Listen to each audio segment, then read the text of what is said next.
Here we are at Minihan's Organic Farm in Barre, Massachusetts on Thursday, March 23rd, 2023. And it's the second day of spring. A couple days ago when we were out here, all was snow everywhere, but now it's really starting to melt.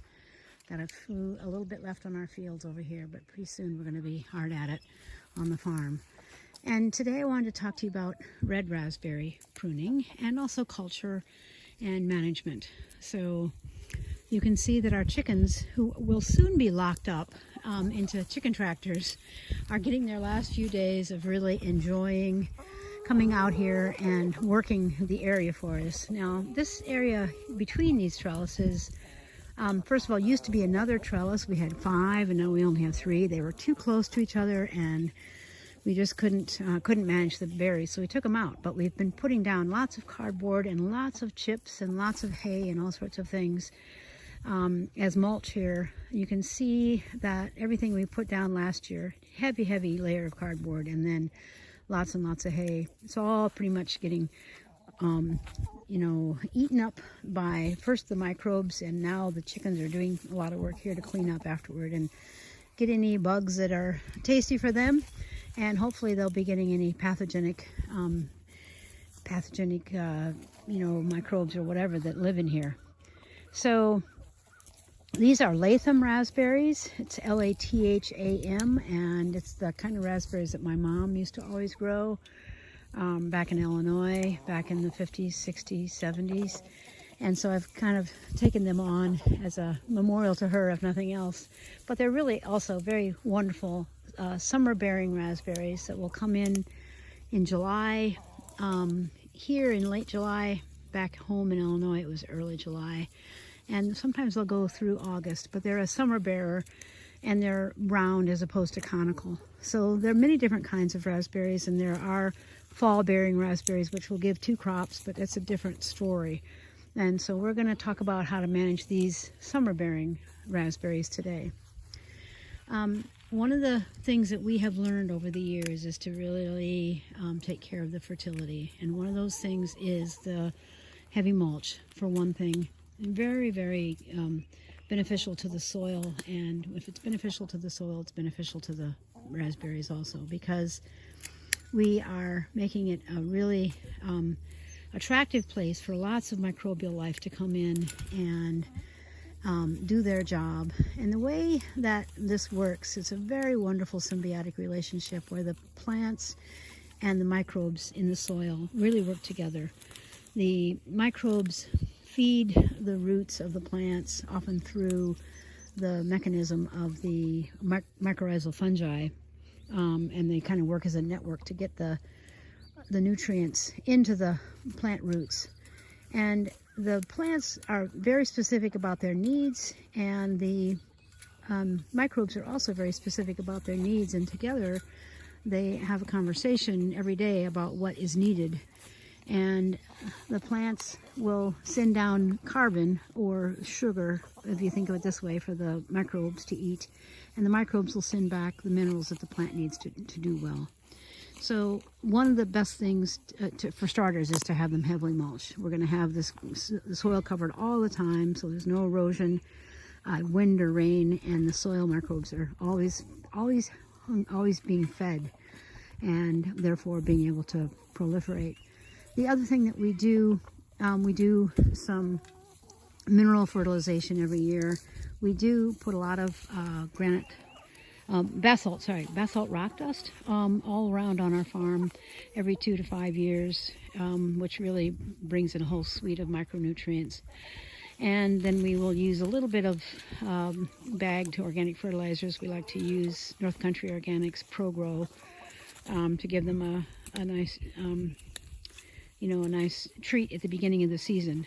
And then we do a very sophisticated, I would say,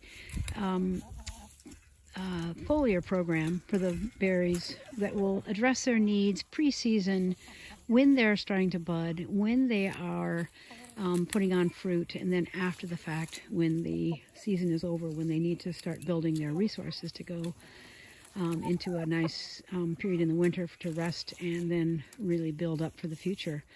So this is a foliar program with lots of micronutrients. We also have some inoculants that we purchase from AEA, the Advancing Eco Agriculture folks, and then we also are building our own inoculants, local inoculants. We're presently building a lactobacillus inoculant that will provide a lot of disease prevention and, you know, a number of fertility enhancements. And we're also going to be this year, done this in the past, we're at it again this year, building a comfrey-based inoculant. That comfrey has a lot of micronutrients in it, but it also has lots of protein and gives the plants a lot of vigor.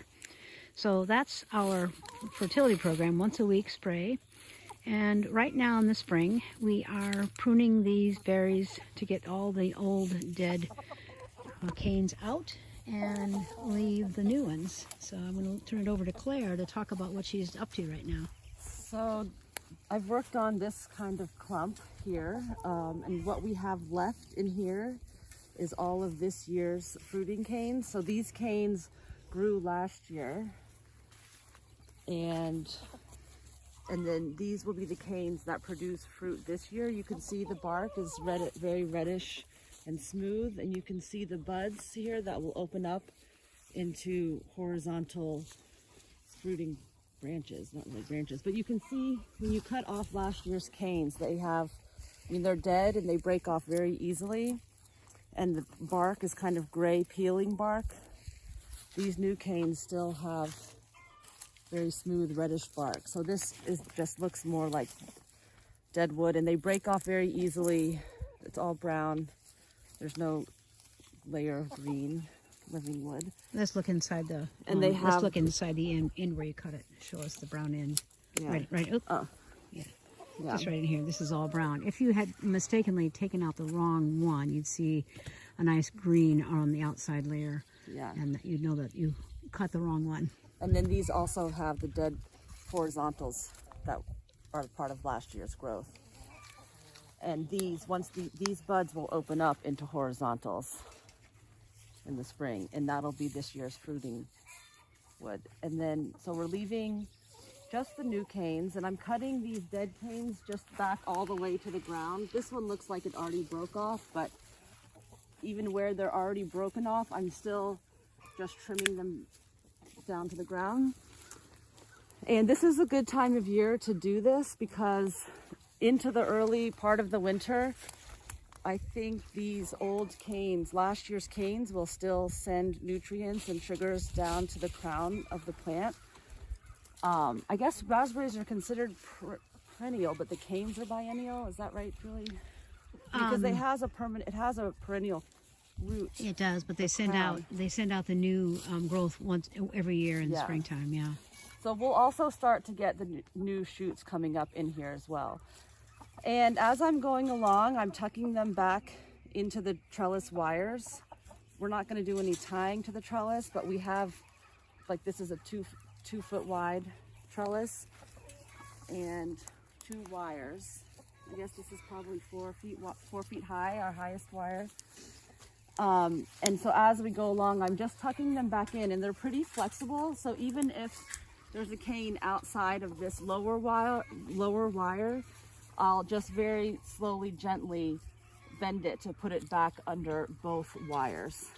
And that'll make the management easier in the summertime. And if we have to mow, we will, after we've taken out all of the dead canes, we'll be wood chipping right here in the trellis. And also I see a little bit of grass coming in down there, so we'll come along and weed out all the grass and any kind of perennials that are in there before we chip, which will probably be in the next couple weeks that we'll get these all chipped. I want to just give a shout out to Joe Patisi, who's no longer with us, but he's a guy that I learned how to do this from. At my whole house growing up, the raspberries were always all over the place, and it was hard to keep track of them, because the interesting thing that they do is they send shoots underground and then they pop up a new raspberry in a new location. So another thing we'll do is, I guess, narrow up this row. Yeah. Cut the dead stuff back and either cut or dig out canes that are growing outside of the trellis. We often give them to friends or working shareholders and anyone who wants to start a patch of raspberries, we'll dig up raspberries that are growing outside of our trellis. Great. Is there anything else that you want to tell people today? Did you mention we did cardboard and I hay did. and Yeah, I might did. do Talked about cardboard that. again, but Yeah. I guess around April 1st, we're going to start our foliar feeding Yes. program on the fruit. Yes. Okay. Yeah, I think that's all. All right. Pretty simple management. Thank you, Claire. Yeah.